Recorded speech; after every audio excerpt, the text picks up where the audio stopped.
Hello everyone, welcome to the final of Grand Prix Atlanta 2012. Legacy is the format, Atlanta is the venue, Sheldon Menery is the next voice you will hear. Michael Majors playing Esper Stoneblade, Godinez Vidugiris playing Rug Delver. I think a lot of this match is going to come down to whether or not Majors can resolve Stoneforge Mystic or Geist of St. Traft. I think these are the two linchpin cards in his deck, where the Rug Delver's is a little more synergistic. Obviously, he's got to get in there with the Nimble Mongoose and with the Phyrexian Delver / Insect Aberration. But the real heart and soul of this Esper Stoneblade deck is getting that Batter Skull, which you said last round, doing a lot of heavy lifting this weekend. Yeah, and what's interesting there is that that's a pretty narrow threat suite in the sense of it's about Stoneforge Mystic and maybe Geist of St. Traft, whereas you go Godinez and you think, well, a Nimble Mongoose at 3 a turn with Threshold is a big deal. Delver of Secrets, a 3/2 flyer, is a big deal. Tarmogoyf, it's a big deal. There's a little more genuine threat coming out of the Rug Delver deck. Correct. But, of course, if there are less threats, there are more answers available to Majors. So, four swords to plowshares, of course. Cracks his Scalding Tarn and gets Tropical Island. Turn 1, Nimble Mongoose. Threshold count begin for the first game of the final.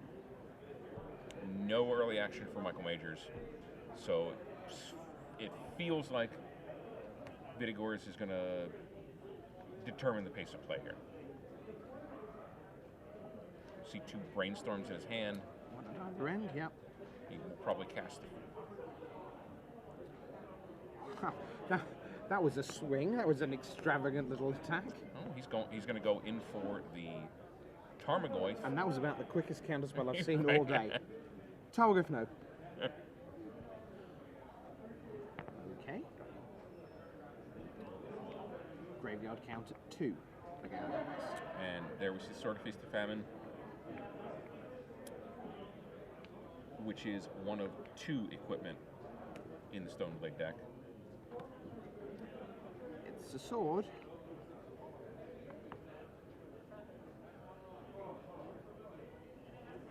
Of course, Daze is a real possibility for the Delver deck. Now there's Brainstorm, Fire Ice. Another Tarmogoyf. I'm pretty sure we're going to see a Brainstorm here. Michael says sure.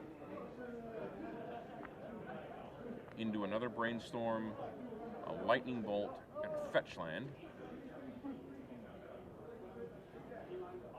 And again, you see Godinez doing hand gestures. He's counting this, counting that, making no secret that he's actually doing some math.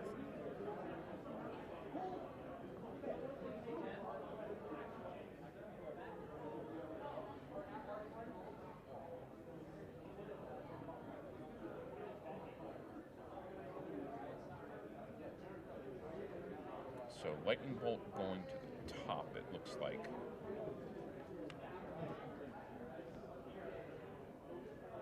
And Spell Pierce.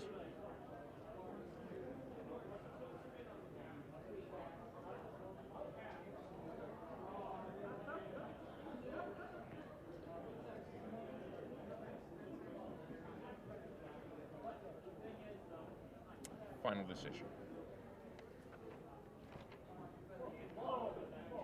Then Scalding Tarn, he's going to shuffle away what he put on the top. He doesn't think the Lightning Bolt is worth all that much right now.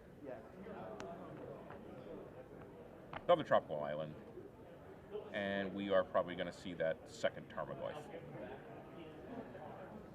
We're going to see it hovering above the battlefield. Are we going to see it on the battlefield? Major's tapped out, so we're into Force of Will territory. Which he is playing. So there is Tarmogoyf. No Force of Will. Nimble Mongoose comes in for 1. 4 cards in, goes graveyard, so right on the verge of getting that threshold turned on, and you say, well, 4 is quite a ways from 7, but no. But it's not. Fort Scour alone Right. pretty much gets you there. And it doesn't look like too terribly much action in Major's hand. There is a Snapcaster Mage. He's going to do that. He's going to crack the fetch land, and he's going to, which means he's going to have Snapcaster into the counterspell up when it comes back to Go's turn. So he's going to probably play it cool here. Yeah, I mean, hopefully wait for Go to try to do something, get the Snapcaster, and then equip the sword on the crackback. Sure. And Go doesn't have to do a lot right now. Getting to Threshold would be pretty significantly good value. Snapcaster. Equip. Go. Just an actual, I want my guy to be big and to be better than your 2 guys. Yeah. I mean, since the Sword of Feast of Fabulous gives pro green. Yep. It's an issue. I guess maybe I overthought that situation a little bit. Majors goes right down Occam's razor.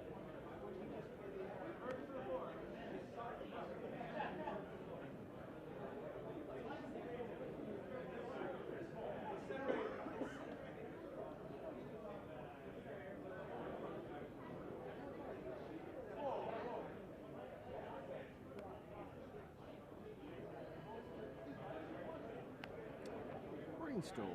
You go right ahead, says Michael Majors. See a force of will, a daze, and a land. To go with 4 more cards. Already in hand.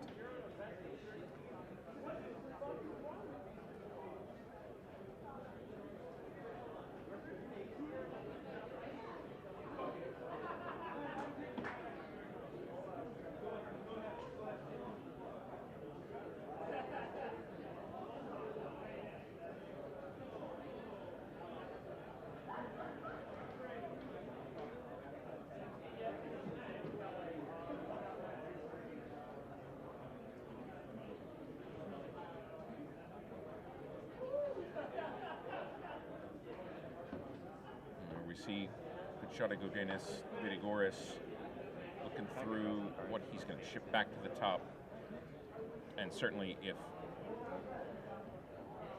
if he's going to keep and crack that fetch land, those 2 cards are going to go away.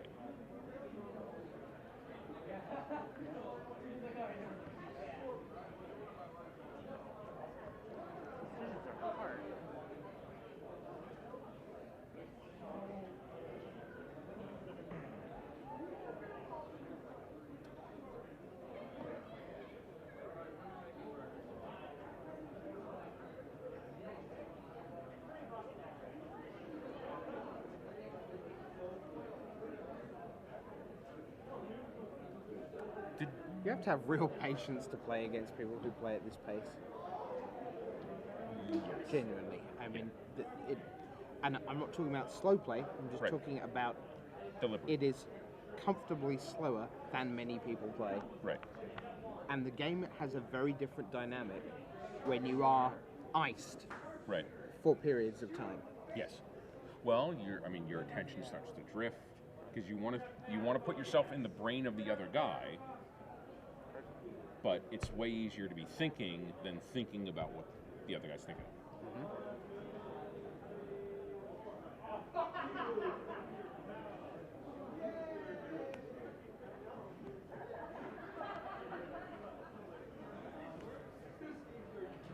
Wasteland reaches out. It's a big old team. Look at Ennis.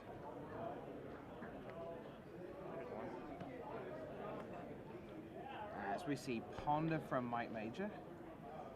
Z.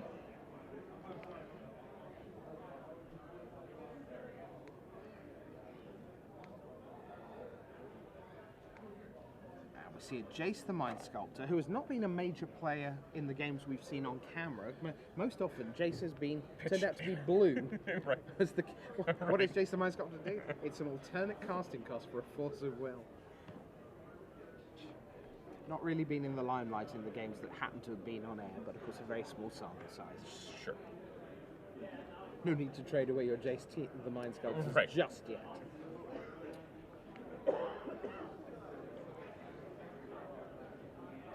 Everyone kept throwing them away. I could have used a Coral Merfolk. All right, there's the reveal. We know that it's Thoughtscour, which is going to 1, 2. He's already there. Well, he's already there. He's got 7.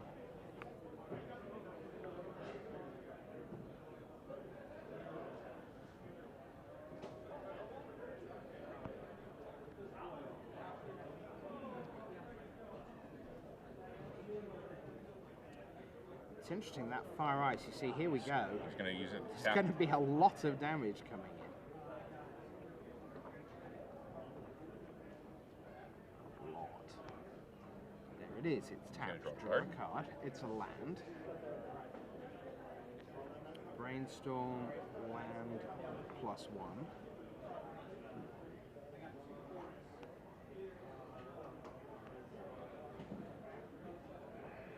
And oh, I thought there was a dynamic in. First lay the land and then pile in. 6, 7, 8, 9. I think that Tarmogoyf is 3. There are no creatures in the graveyard, are there?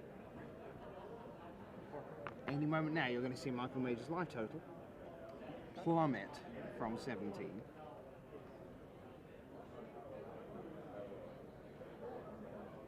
There we go. To 4. So Tarmogoyf was a 4/5, I believe. 3, 6. Yeah.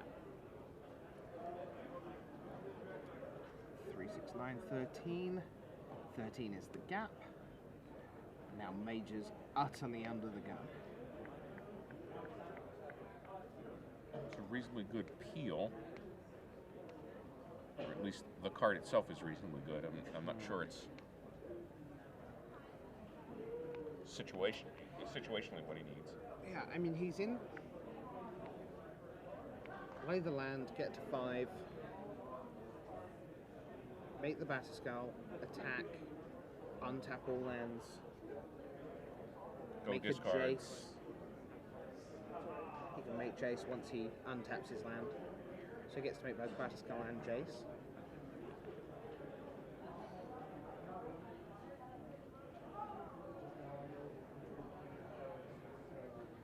That's only if he attacks. If he doesn't attack, he can just make the Batterskull. 2 things will get in. That's looking very awkward. Here in the heart of Game 1. The latest Grand Prix final, the World Circuit of Magic again. A triple header coming in July. Ghent, Columbus, Sao Paulo. Wow. And which of those will you be at? I am popping down the road to Belgium, where I imagine there will be many excited Belgians at the state of their World Magic Cup team. Yes. I will be in Columbus with Rashad Miller and gang. Excellent. I think with Brian David Marshall, if I remember him telling me about his summer travel plans, as it were. We have the Batterskull, and we have the Snapcaster Mage equipped with the sword of Feast and Famine.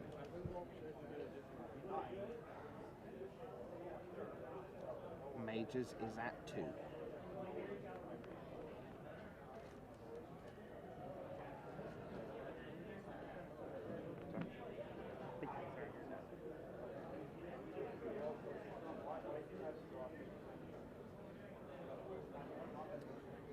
Go picks up his 2 cards.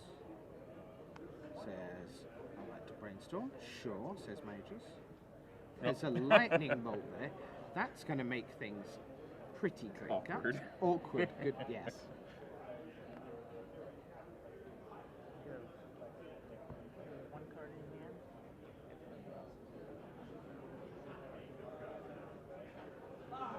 again, you know, world-class players are careful and deliberate. He's going to make sure he doesn't miss anything. I think Palovita Domoderosa has a slightly different definition of careful and deliberate. And Shouty Yasuoka, his version of careful and deliberate, I've barely sat down and unpacked my bag. Yeah. The game's over.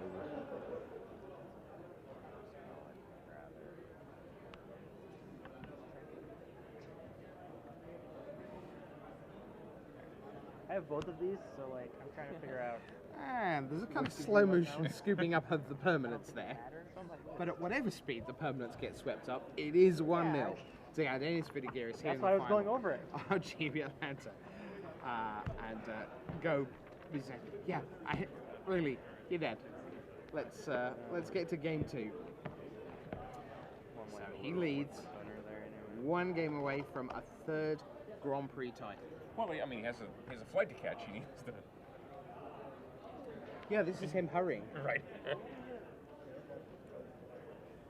But the main problem is I just couldn't figure out what you're actually. Yeah, I guess he was just going over the possibilities of what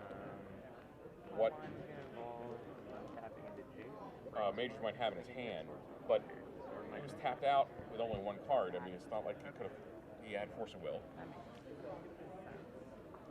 So going to the sideboards, 4 Godanius Vidugiris, 4 Submerge, 1 Red Elemental Blast, 1 Pyroblast, 2 Ancient Grudge, a Gilded Drake, a Scavenging Ooze, 2 Curse Totem, 3 Surgical Extraction. Probably going to see both the Red Blast and the Pyroblast. The 1 or more Submerge.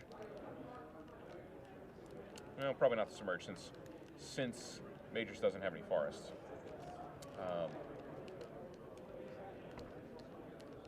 Probably an Ancient Grudge to take care of the equipment that are again linchpins of the Esper Stoneblade deck.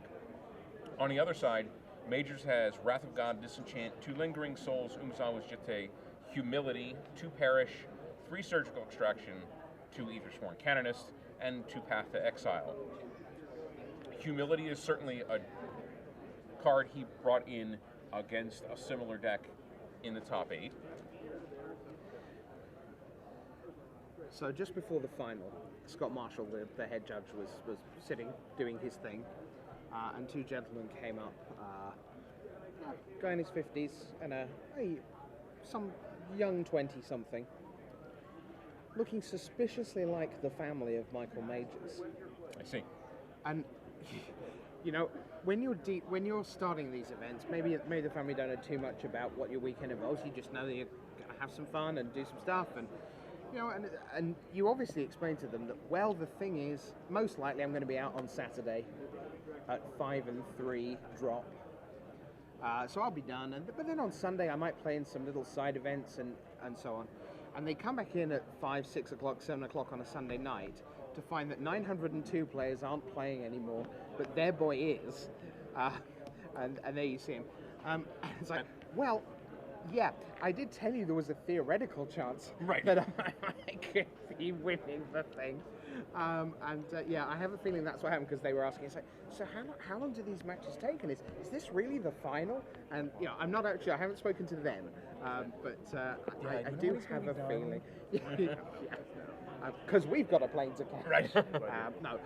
But I do think that they came in and, you know, it's these events that we get so used to are a wonder to people coming in from outside. And so you had like 900 people all playing the same game all at the same time, and they do that for 2 whole days. Yep. And somebody wins a trophy and thousands of dollars, and it helps them send them around the world to new events. And yeah, it's a startling thing to suddenly. Yeah, certainly. While we love the fact that you're tuning in on GGsLive.com to watch coverage of the Grand Prix. If you've never been to one, and one comes into your region, you should probably get up and go.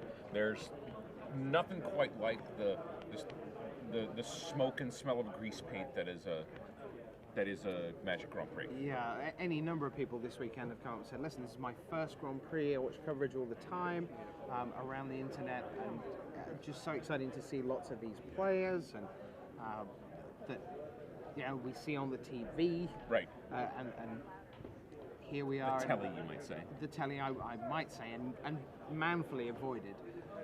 And you just see Patrick Chapin walking around the tournament venue, just on the phone, and you think, well, this is the larger-than-life character that I read avidly every single week to find out what's going on in the world of Magic, and I support when he's in contention at the big events, and you're going to meet these people. And so it isn't about being great at Magic, being at a Grand Prix. Grand Prix are not for the best of the best. They turn up as the cream on the cake, yes. But it's the absolute meat and potatoes, to mix my culinary metaphors, the meat and potatoes players who are the cake. Okay, wait a minute. Which makes it a meat and potato Which cake. means we're having the cake first, and then we're having the meat and potatoes afterward. Something like that. I I didn't think you'd spot that. When you're an adult, you can eat your food in any order you want. Damn straight. If you want to have dessert first, That's the gig. that's all there is to it. All right, 1 or 2 games remain. Vidugiris, for many reasons, will hope just one. Majors will want to take it to a decider. Okay, both of them looking at their opening hands. Looks like a keep over on Major side. Go is going to go into the tank and eventually ship that back. Yeah, there was a 0 lander, so that wasn't going anywhere. Going to 6. One of the things that makes decks like his a little more mulligan resilient, of course, is the presence of the ponders and the brainstorms, the ability to sift through the deck a little bit. Obviously, you don't ever want to be down a card. Steve Sadin will bring you the play-by-play in text later on this evening.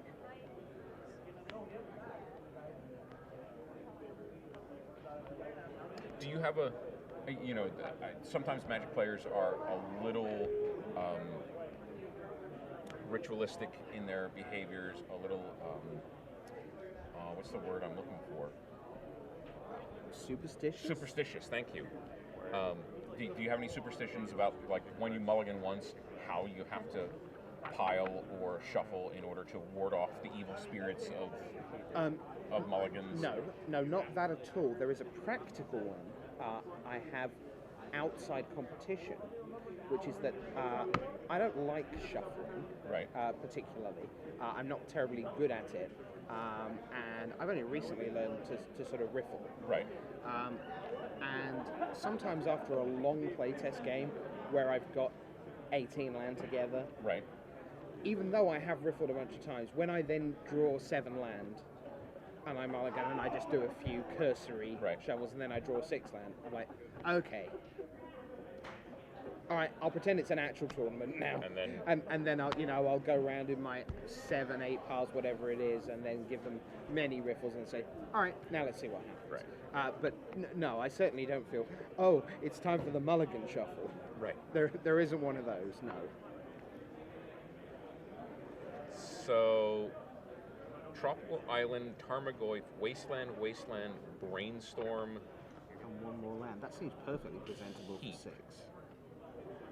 Fetch. So, what kind of fetch is it? Looks like a Flooded Strand. Flooded Strand. Tropical Island from Gardenis Vidugiris, which is going to get wasted. Which might be a little better than Michael Majors currently knows. Respond Brainstorm.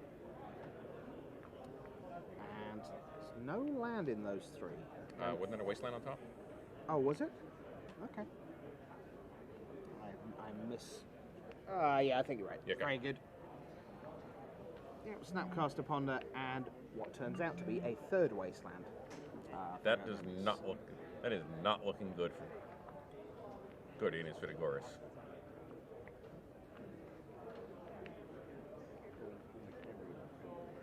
He's got no digs. He's got no shuffles.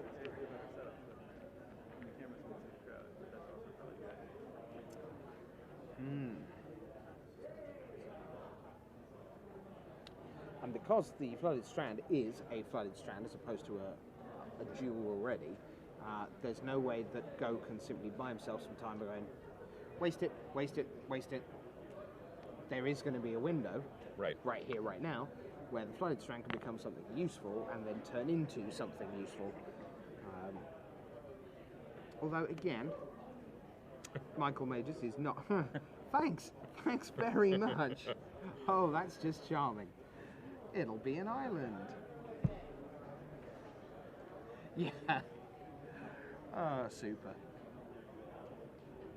On the plus side for Go, this isn't a Delver moment. Right. You're not going to see a Delver sequence that then rides to victory. That's what we see there. The Ponder is about the worst that can happen. See Off one swords another land. But I imagine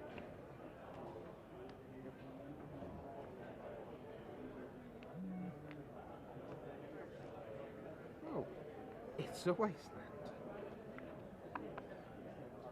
Now, does that telegraph to Michael that Go has nothing useful color-wise? Or is that just that he isn't yet wanting to use it and will sit there with a wasteland and then go, second land, later? I think you have to interpret it as the former, and not necessarily the latter. I mean, if Michael Majors knew Go's hand, and now I think that's a very clear sign right there. I think it's time for him to try to stick this Stoneforge Mystic that's in his hand. Every chance he's going to. Oh, it's a Plains.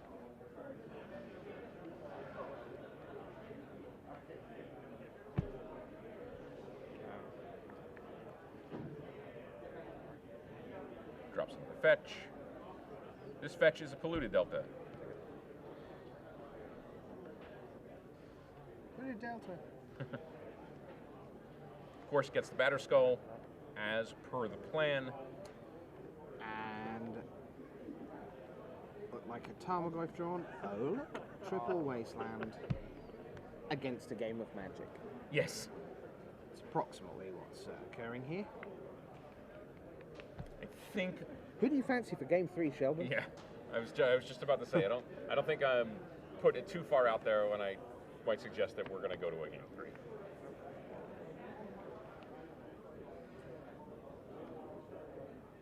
Nimble Mongoose is the draw. Here comes the Batter Skull. And the 4-turn clock is on.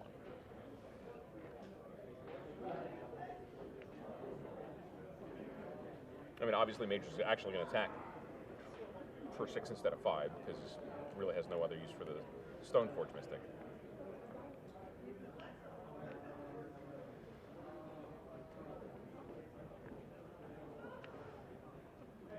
But as things currently stand, it's still going to take 4 attacks.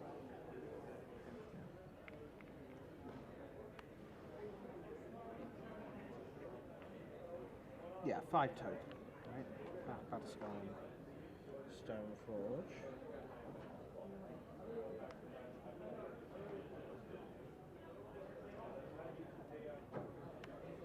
There's another Ponder.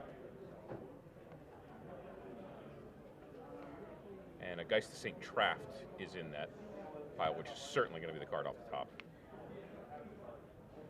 Yep, you see it on the right there. Just, yeah, complete control for Majors. He's got multiple swords to plowshares as well. Sitting there waiting for should anything ever happen.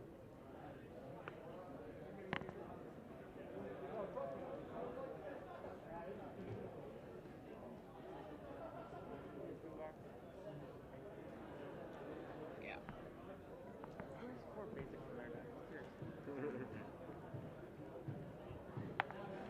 Go will gather his mental resources for one final time and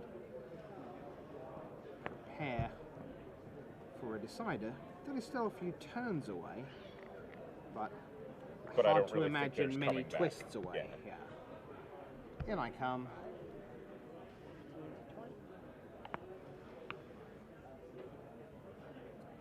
And there's the Geist. And 5 damage gets through. So now the clock has sped up considerably. 2 more hits. We're done.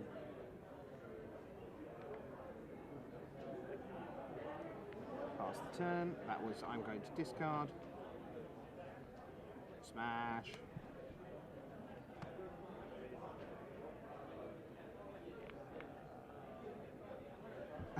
Yeah, he's got it. And we're done. It's 1-1. You see Jackie Lee in the background there watching the final. So, down to 1 game of Magic left in Grand Prix Atlanta 2012. You've seen all of it here on GG's Live. Exciting action, great matches. Another example of why fans of Magic should appreciate legacy action.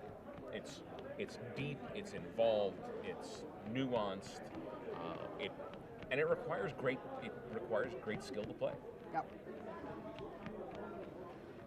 Yeah, I agree with everything you said there. Which makes a nice change for us both, doesn't it? Where we just instantly agree with each other. But yeah, completely spot on. I do think that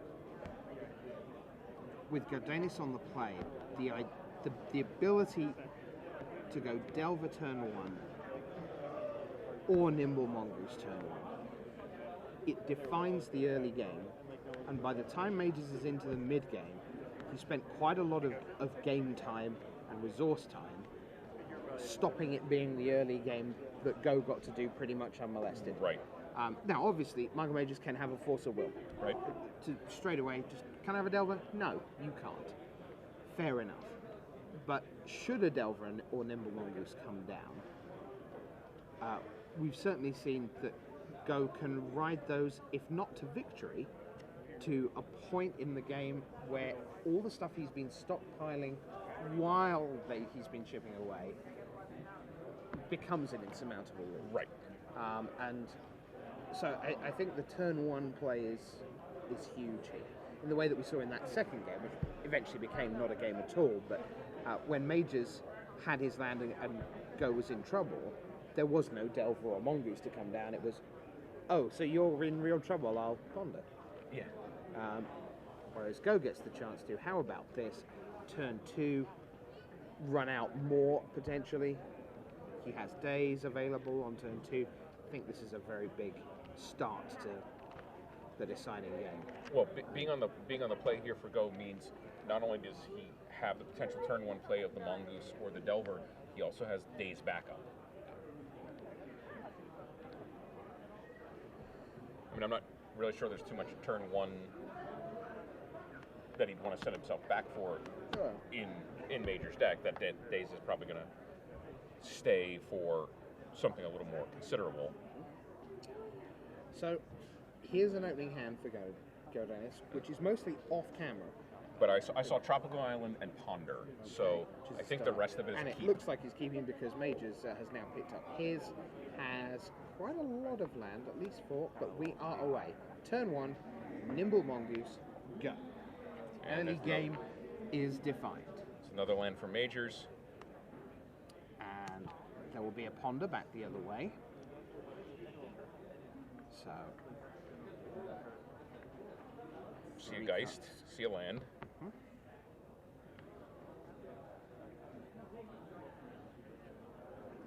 So, what does he do with that Ponder?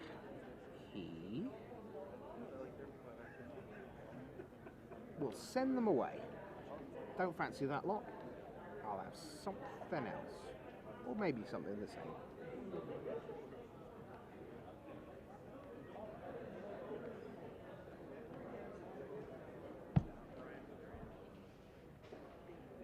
So I'm sure we'll see the turn 2 Ponder from Go, and he's going to start filling up his graveyard, getting that Nimble Mongoose into the red zone, Yeah. and you know, from here, trying to control the pace of the game. We saw that Sword of Feast and Famine was a big card, obviously, for Michael. ultimately insufficient when Fire and Ice tapped it down. Fire and Ice, sorry. Ponder from Go. There's another Ponder. Off the top. Didn't quite see the other two. Go has enough land here and a fetch land. And he's got a Wasteland in hand. Yeah, I was just about to say. Scalding Tarn. There, Ponder with something in between as he continues to navigate his potential next 3 draws. I gotta think wastelanding the Underground Sea here is the play. Because I mean, Michael Majors doesn't have a whole pile of 1-drops.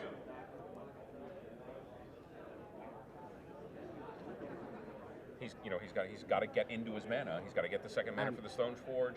He's got to get for the activation cost. And Godanis also knows that the Ponder that Michael began with isn't what wasn't satisfactory. It was a random card that went instead.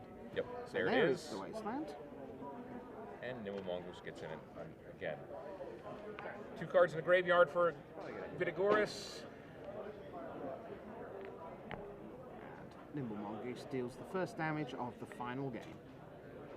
Snapcaster is what Michael Majors peels off the top.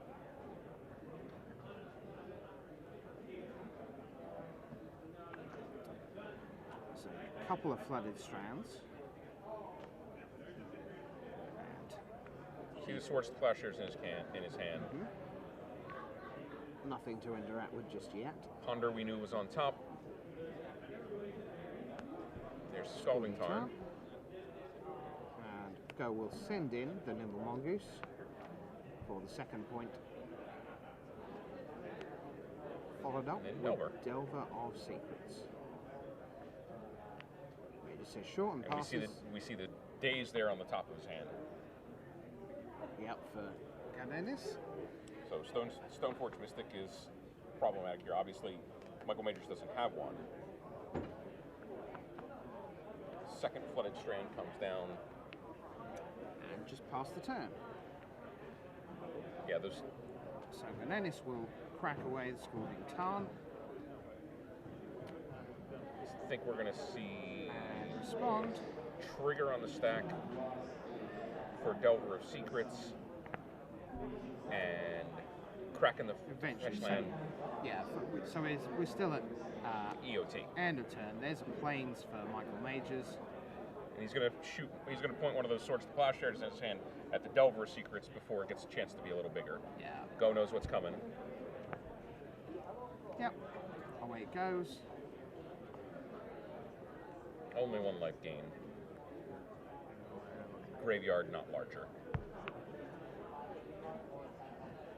Or at least Go's graveyard's not larger.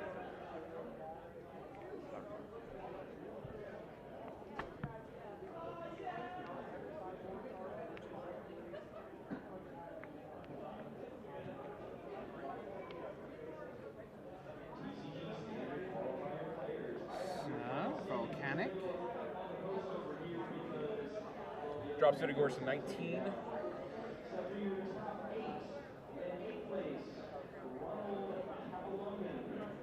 That's like the major side events of the day are winding down.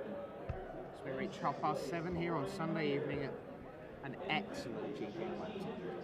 Very Yeah, big kudos to tournament organizer Jeff Williams and his crew. And certainly big kudos to the production staff here at GG's Live for turning in a great event. Misty Rainforest appears. And another Ponder.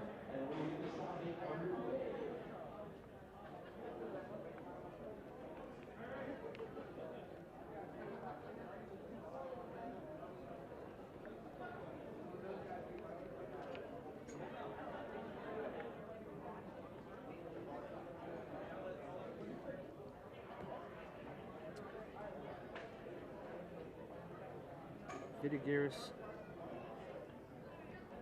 once again working out where the left hand puts the stuff that the right hand cares about.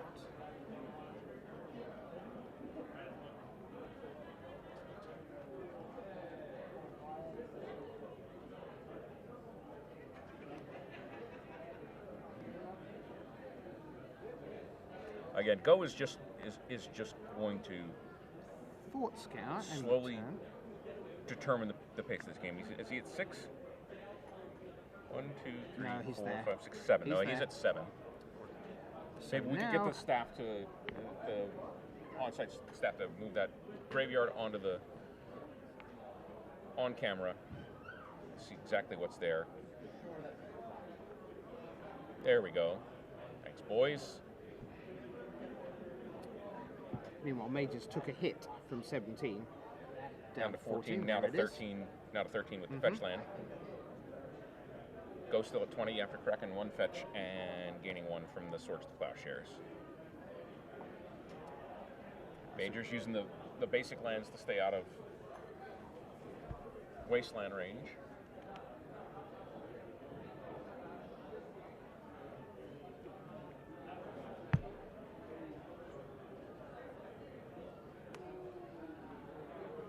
There's his third land.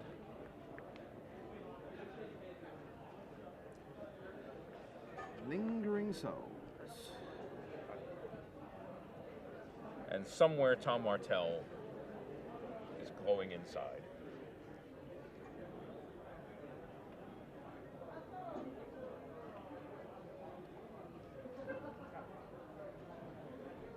Danis with 4 cards in hand looks at that Lingering Souls. And we don't see any evidence of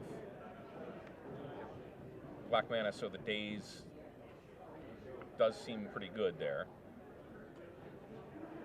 Away it goes. So another wasteland is probably going to hit that tundra. Right, there we go. Indeed. Here comes Nimble Mongoose. Majors down to 10, and I think we're feeling the creep of inevitability here. Well, we'll see. Majors still with lots of cards in hand. The other thing is that if he flashes back to Lingering Souls, that means Spell Pierce is viable from go. Does it cost?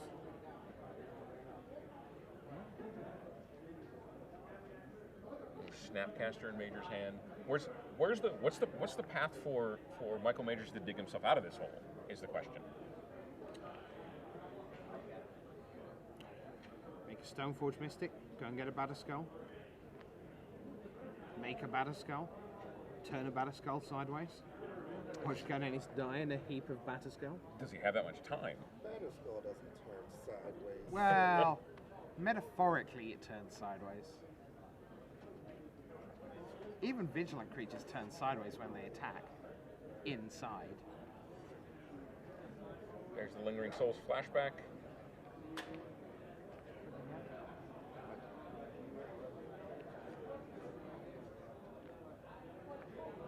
Ironically turning off his own threshold.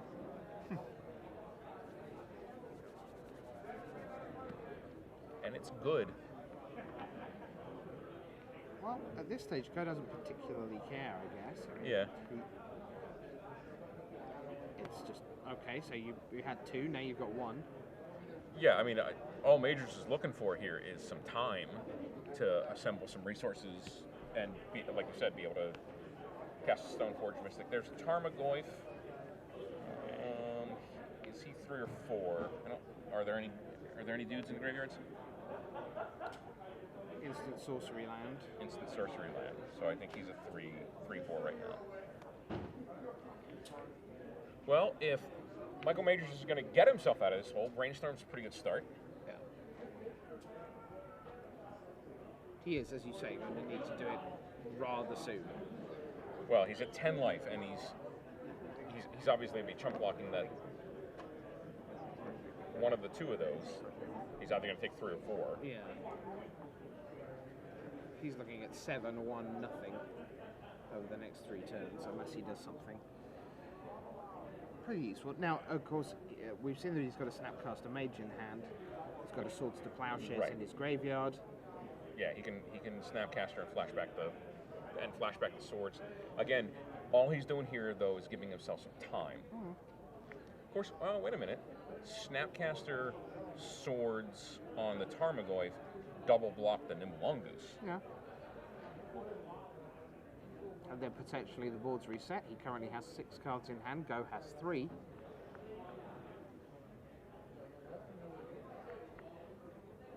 Yeah, we can't forget about the Parish out of Michael Major's deck too. Has 2 of those coming out of the sideboard.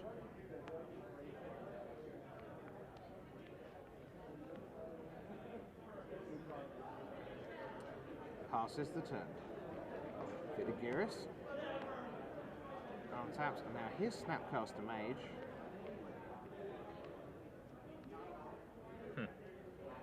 Which Go can counter with Spell Snare.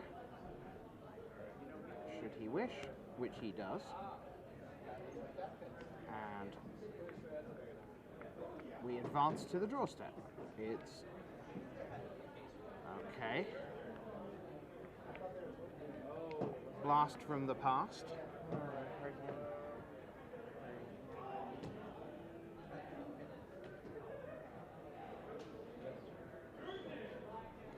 Vidugiris edging towards a 3rd Grand Prix title, perhaps.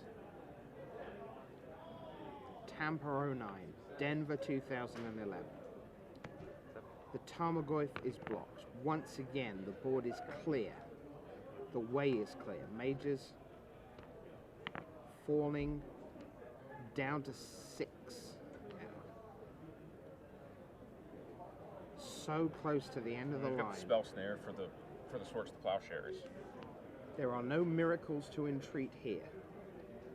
Yeah, quite honestly, I think based on Go's hand, I think the only out here for Majors is Parish. In that case, I recommend he draws it approximately now.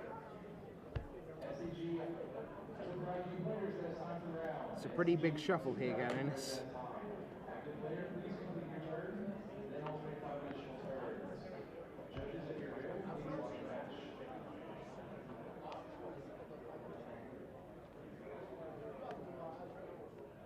Brainstorm? May I? Yeah, sure. That's a humility. That looked like a Batterskull, and that's a Lingering Souls. Well, Lingering Souls will buy him time.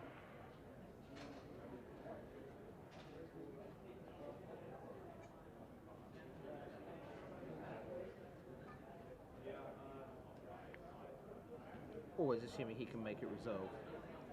Yes. Sure, that's a given.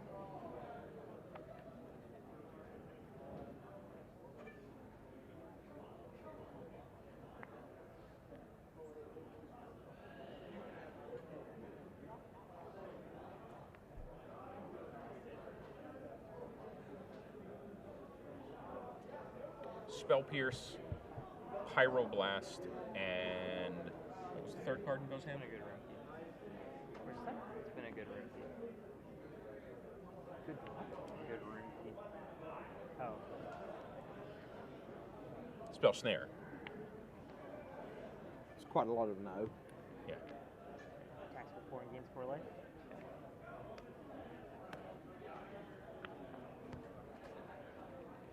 Path to Exile. Tarmogoyf.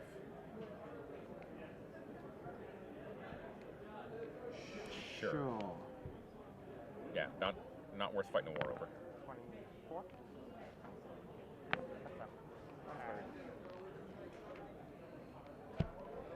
In a world where Nimble Mongoose has been attacking for 3 for many, many years,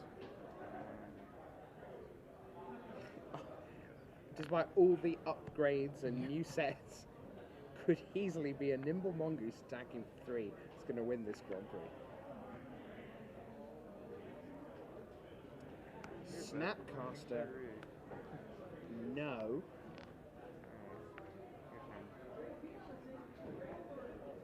Back we go. Dennis draws. We haven't seen that card. Attack.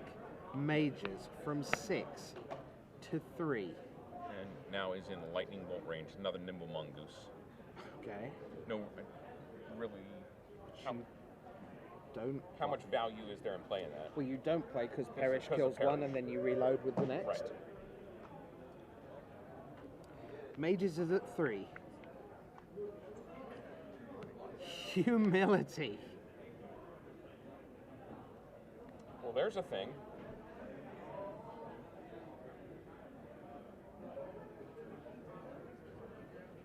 And let's say There's the no, and handshake. Galdanis Vidugiris is your champion of Grand Prix Atlanta 2012. He has won a 3rd Grand Prix title, and the last Legacy champion, Mr. Tom Martell, is there to congratulate him. Oh, Galdanis Vidugiris, congratulations to him. Very well done, of course, to Michael Majors. Made it all the way to the final, gave as good as he got. Qualified for the Pro Tour. But, yeah, where he may face Galdanis Vidugiris again, but there is your champion, Galdanis Vidugiris, with Rug Delver, Now, who took on